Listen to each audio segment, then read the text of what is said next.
Benvenuti su Bioconsapevolezza e Salute, il canale podcast della dottoressa Sofiot. Buon ascolto!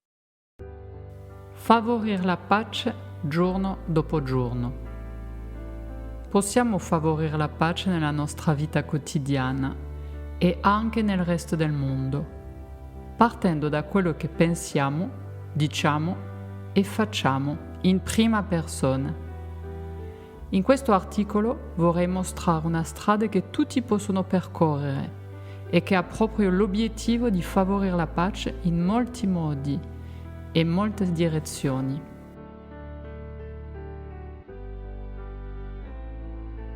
Prima di parlare di pace vorrei fare una premessa sulla guerra, che ritengo importante, per poi nominare la parola guerra il meno possibile nel corso di questo articolo.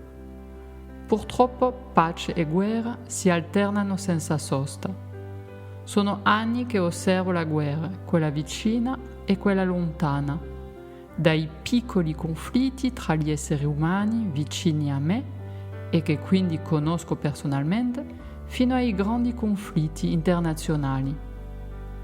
C'è poi l'abitudine alla guerra contro la malattia, i virus e i batteri, diffusa soprattutto in Occidente. C'è la guerra tra due o più paesi, popolazioni, gruppi etnici o religiosi, in zone del mondo che personalmente non ho mai visitato, della cui lingua, cultura e storia personalmente so molto poco. Sono anni anche che osservo le persone schierarsi violentemente per o contro una persona, un paese, un punto di vista, e di conseguenza contro chiunque osi avere una visione differente dalla propria, oppure contro chiunque si azzardi a dichiarare di non avere un'opinione. Osservando quanto sia contagiosa la violenza e quanto sia facile farsi contagiare e influenzare da emozioni o situazioni come rabbia, odio, carenza di rispetto, mancanza di discernimento, mi sono chiesta molto spesso cosa possiamo fare per favorire la pace, l'equilibrio, l'amorevolezza, il rispetto, la gioia e il benessere. La mia risposta, per quanto di vasta portata, è semplice. Possiamo favorire pace, equilibrio, amorevolezza, rispetto, gioia e benessere agendo all'interno della nostra vita quotidiana. Quando e se lo facciamo, partecipiamo all'incremento di sentimenti e situazioni positive e benefiche che migliorano la qualità della vita di chiunque nel mondo, vicino e lontano rispetto a noi. Primo perché se anche una sola persona sta meglio ed è più sana, la popolazione globale è di conseguenza più sana. Secondo, perché pace, amore, rispetto e gioia sono anch'essi contagiosi. Nel qui e ora è dove possiamo agire. Lì è dove abbiamo potere. So che ne sei consapevole, ma capita di dimenticarselo. Anzi, molte persone se lo dimenticano e quindi ci tengo a ripeterlo. Non puoi cambiare gli altri, né quelli vicini né quelli lontani. Tuttavia, lavorandoci su, puoi cambiare te stesso. L'obiettivo ovviamente non è cambiare quello che sei, ma tornare a essere maggiormente quello che sei, favorire l'espressione del tuo potenziale luminoso. La prima tappa, quella più importante, è accogliere quello che sei. Non c'è quasi nulla di più sfiancante e controproducente che lottare contro se stessi. La lotta contro te stesso ti condanna alla guerra 24 ore su 24, 7 giorni su 7, nessuna tregua fino alla fine della vita. Favorire la pace con te stesso vuol dire in prima istanza accoglierti, accettando i lati luminosi ma anche quelli oscuri e difficoltosi, i paradossi, l'insicurezza, le incoerenze, accogliere le tue emozioni senza sentirti in qualche modo obbligato a scaricare la responsabilità sugli altri. Vuol dire piuttosto che è lui o lei che mi fa sentire così, provare a dire io mi sento così. Riconoscere quello che si muove in noi, farne l'esperienza, lasciarsi attraversare è il primo passo per favorire la pace. Molti di noi non sono stati affatto educati all'accoglienza di se stessi e delle proprie emozioni. Siamo esseri sociali, di conseguenza appartenere a un clan e sentire di avere un posto riconosciuto da tutti all'interno della società è molto importante. A volte però questa necessità si trasforma in ansia che viene riversata sui figli e si rischia di non accoglierli con curiosità per assistere in modo semplice e senza preconcetti allo sbocciare del loro potenziale. Al contrario, si agisce inconsapevolmente o meno, schiacciandoli con aspettative e pretese parentali. Troppo spesso i genitori hanno molto chiaro quello che i propri figli dovrebbero fare e quello che dovrebbero essere per adattarsi e farsi apprezzare dalla società. La scuola e i voti diventano un criterio per valutare non solo il valore del figlio, ma anche dei genitori. La scuola è spesso un luogo competitivo dove si viene facilmente etichettati come falliti se i risultati non sono all'altezza delle aspettative. Tra i diversi problemi c'è il fatto che la scuola si concentra quasi esclusivamente su due intelligenze, quella logico-matematica e quella linguistica, quando invece, secondo il docente e psicologo Howard Gardner, ne esistono almeno 9. Di conseguenza, chi ha un'eccellente intelligenza spaziale o interpersonale, musicale, corporea cinestetica, interpersonale, naturalistica ed esistenziale, non è valutato come un individuo adeguato dalla scuola. E il confine tra il fatto che un individuo non adatto alla scuola, così come oggi è organizzata, non possa integrarsi o essere felice è molto spesso superato da insegnanti e genitori. Possiamo fare qualcosa per favorire la pace in questo contesto? Assolutamente sì. Favorire la varietà dell'insegnamento per favorire l'espressione di tutte le intelligenze può essere una strada. Dare valore all'educazione emozionale e all'intelligenza intrapersonale è un'altra direzione percorribile, soprattutto se pensiamo al fatto che quest'ultima intelligenza, quella intrapersonale, rappresenta la capacità di riconoscere la propria individualità, sentire cosa accade dentro di sé e riconoscere le proprie risorse e i limiti. Consiglio a tutti di accogliere i figli con maggiore fiducia e curiosità. Anche se sono membri della famiglia, potenzialmente hanno talenti, destini e strumenti molto diversi dai genitori e dai nonni. Per potersi accogliere serve osare, incontrare, ascoltare e conoscere se stessi. Più sarai capace di accogliere te stesso e essere in pace, più sarai capace di accogliere gli altri e essere in pace con loro. Già a scuola si possono aiutare bambine e bambini, ragazze e ragazzi a sviluppare la capacità di accogliere le proprie emozioni, riconoscerle e coltivare le competenze relazionali e di comunicazione e trasformazione dei conflitti. Perché sia possibile, servirebbe che gli insegnanti in primis fossero competenti su questi aspetti. La buona notizia è che se anche da adulto non padroneggi queste competenze, non è mai troppo tardi per svilupparle.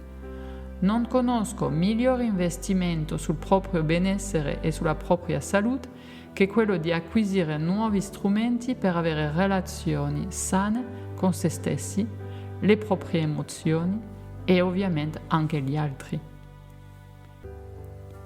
È possibile così aumentare la capacità di mantenere un equilibrio dinamico nella vita e partecipare alla creazione di un presente di pace. E si può anche essere di sostegno come adulto nei confronti dei bambini, che sono gli adulti di domani e saranno i protagonisti della costruzione del futuro.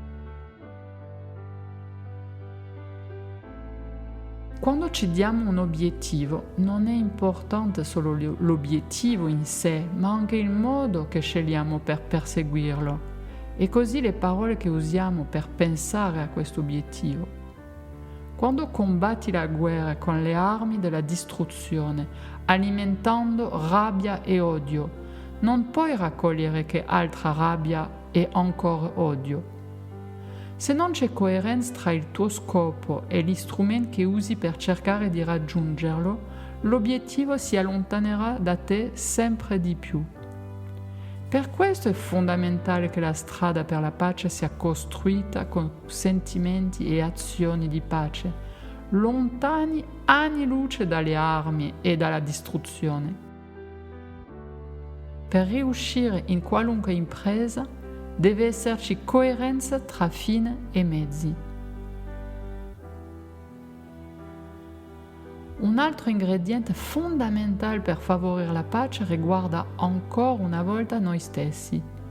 Per favorire la pace in modo attivo ed efficace, infatti, dobbiamo essere in pace, rispettare i nostri valori e nutrire ciò che ci rende felici. Solo così possiamo trovare la forza per perseguire obiettivi anche molto difficili da raggiungere, sentendoci sempre in accordo con noi stessi. Tutto questo è proprio il contrario del proverbio machiavellico "il fine giustifica i mezzi". Come diceva Gandhi, tagli i mezzi, così i fini. In altre parole, quel che semini, raccoglierai. Se hai bisogno di incitare te stesso lungo un cammino complesso, piuttosto che di immaginare che stai lottando contro qualcosa, pensa invece che ti stai battendo per qualcosa.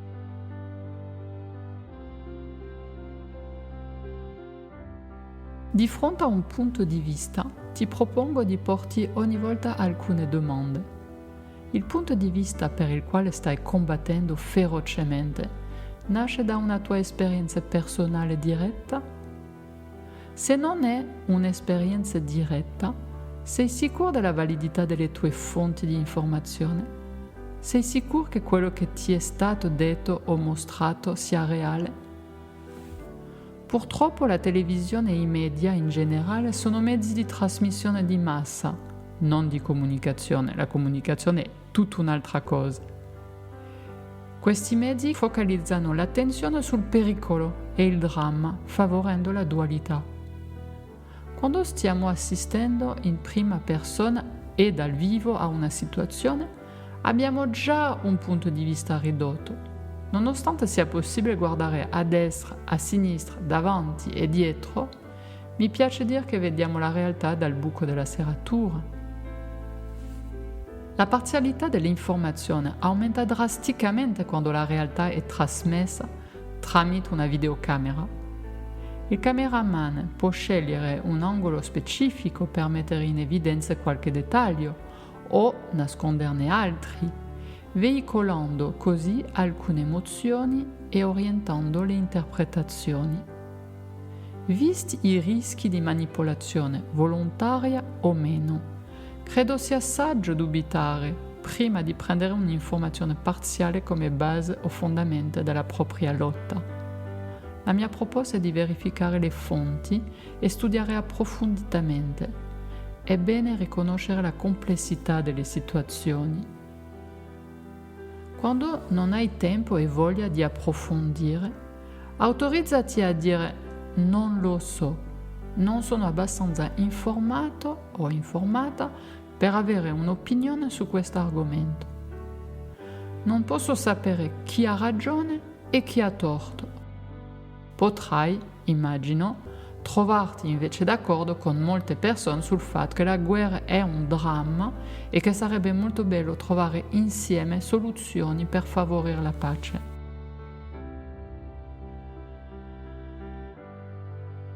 Ispirandomi a una frase attribuita a Madre Teresa di Calcutta, vorrei ricordare che se tutti pulissero davanti alla propria porta di casa, il mondo sarebbe pulito. Ti suggerisco di dedicare tempo ed energia per trasformare i conflitti in cui sei direttamente coinvolto, quelli davanti alla tua porta di casa. Parlo dei conflitti con i membri della tua famiglia di origine, con quelli della tua famiglia acquisita, con i colleghi di lavoro, con i vicini di casa e così via. Trasformando i conflitti nel tuo ambito di azione, farai molto di più per la pace nel mondo rispetto a quando, per esempio, nutri odio per degli sconosciuti che vedi in televisione.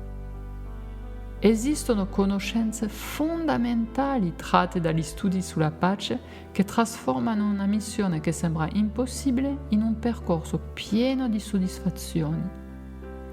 Non serve essere un esperto, queste conoscenze sono accessibili a tutti. Se risparmi tempo ed energia evitando di alimentare rabbia, separazione, guerra, conflitti e odio, libererai tempo ed energia per studiare come favorire la pace. Una goccia alla volta, un essere umano alla volta, la trasformazione diventa possibile. Gran parte della mia attività professionale ha questo intento: aiutare le persone a creare pace, gioia e serenità in se stessi e intorno a loro. Per iniziare subito questo percorso, prova a prenderti cura di te, favorendo rilassamento e benessere. Ti auguro un mondo di salute.